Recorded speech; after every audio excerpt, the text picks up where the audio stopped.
We are bringing you our Leaders of Tomorrow Hangout Edition, where we are traveling to campuses across the country, asking young people what's top of mind for them across different themes and topics.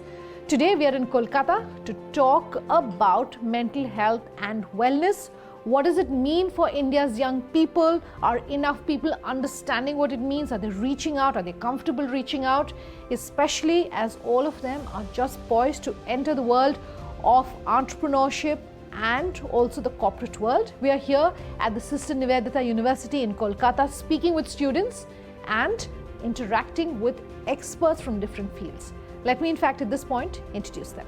Dr. Partha Sarthi Ganguly, founder Bengali Entrepreneurs Club, chief mentor saraswationline.com, Dr. Era Dutta, psychiatrist, founder Mind Wellness, and Professor Dr. Minal Parikh, Head of Department, School of Mass Communication and Journalism, Sister Nivedita University.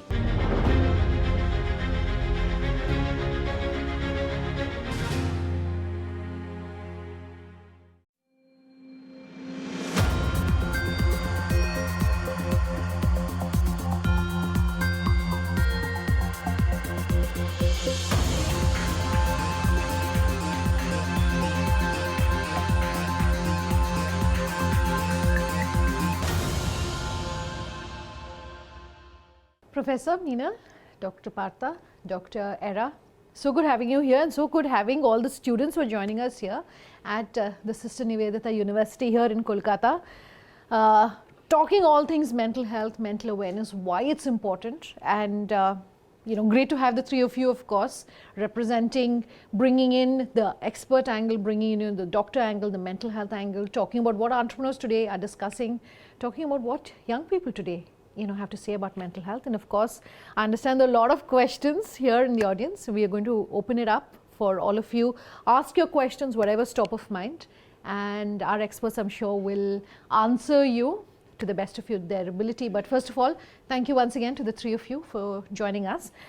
Before we talk about mental health, why it is important, and what really are the conversations that are happening, that's what we're trying to understand today. Let me come to you first, Professor Meenal. If you can just very briefly introduce yourself for the sake of our audience, not the students here, of course, they're your students, but for our audience which is going to be watching this later on ET Now. Yeah, so I've been an ex-journalist, and also today I head the Mass Communication and Journalism Department at Sister Nivedita University. So apart from academics, we also conduct all the digital live programs in Kolkata, industry based. So that is my role, very small role, but yes, trying to, even if I can affect one student life, I would be happy. Fantastic. Thank you for taking the time to join us. Dr. Partha? Yeah, I'm Partha Sarthi Ganguly and I'm an educationist. I work for a company which is an education service provider, providing higher education in the global arena. And my recent initiative is to inculcate entrepreneurship among youngsters. So I'm dealing with budding entrepreneurs as well. And you're then at the right place. So we'll want to, and we'll ask you as well, not just on mental health, but entrepreneurship for young people as well. But Dr. Era, you're someone who does a lot when it comes to the public space, talking and advocating for mental health. Absolutely. My name is Dr. Era Dutta and I'm an MD Psychiatry, MBBS. I'm a consultant psychiatrist and that's my day profession. By night, I'm actually a mental health ninja because I fight stigma, especially on social media. And I think Gen Z and Millennial are the main crowd which really resonate with mental health. So even before we are opening up the topic of mental health, I want everyone here to realize that mental health is something that we don't talk enough about, right? It's not talked about in books. There's no special period in school for it.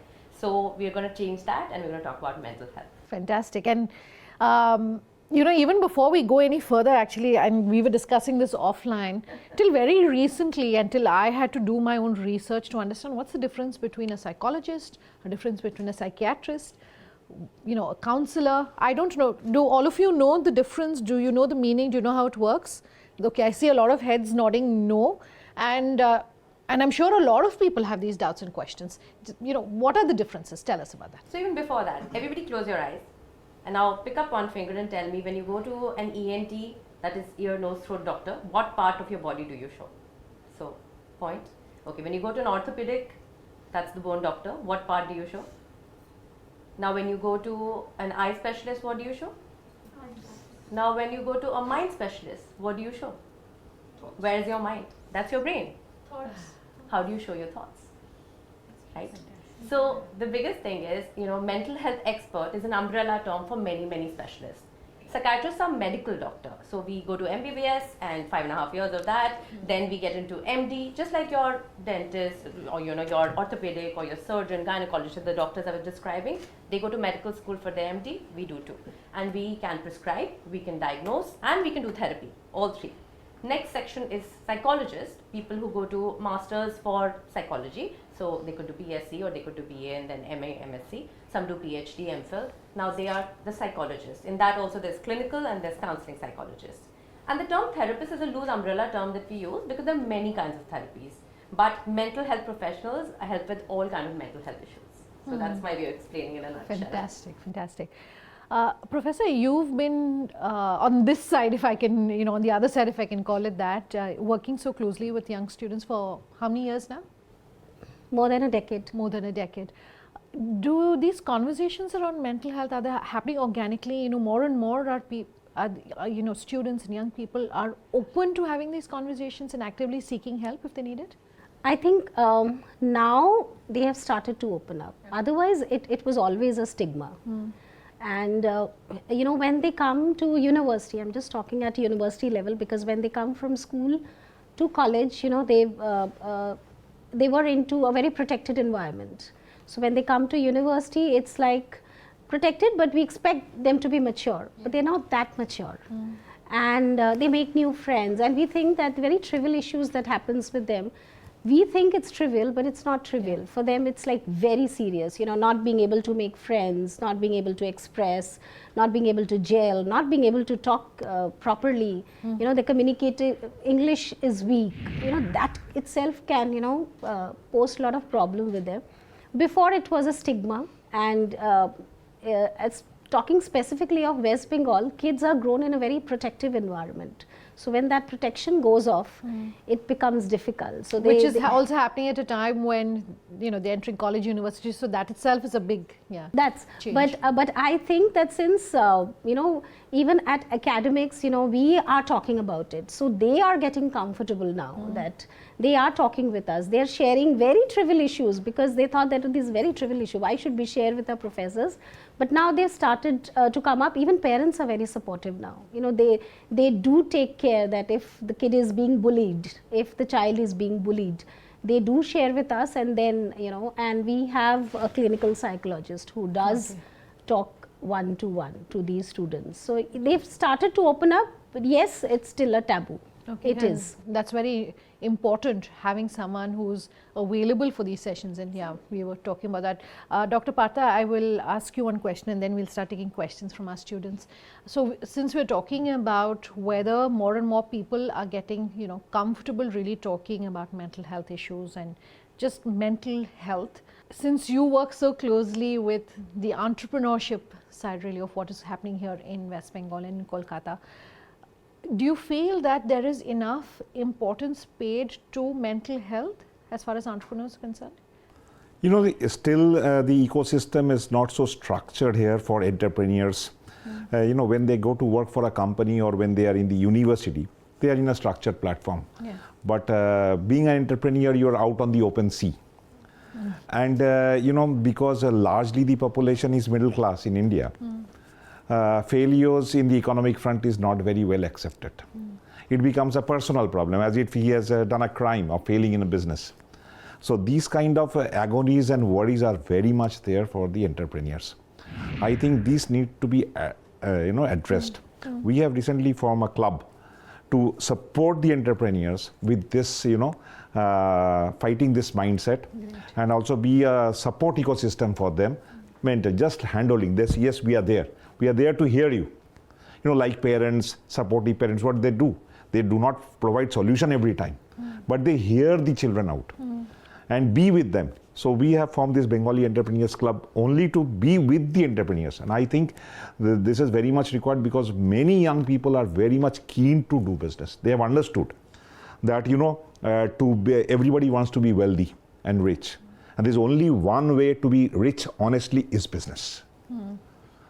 So, and businessman is a very, very important part of the society. He serves the society. He doesn't look for color, creed, religion. It caters to his customer, the need provider, the solution provider. As I was telling Dr. Eda, she's the solution provider for mental health problems we have today. Welcome back with us here on Leaders of Tomorrow Hangout Edition. We're coming to you from the Sister Nivedita University in Kolkata.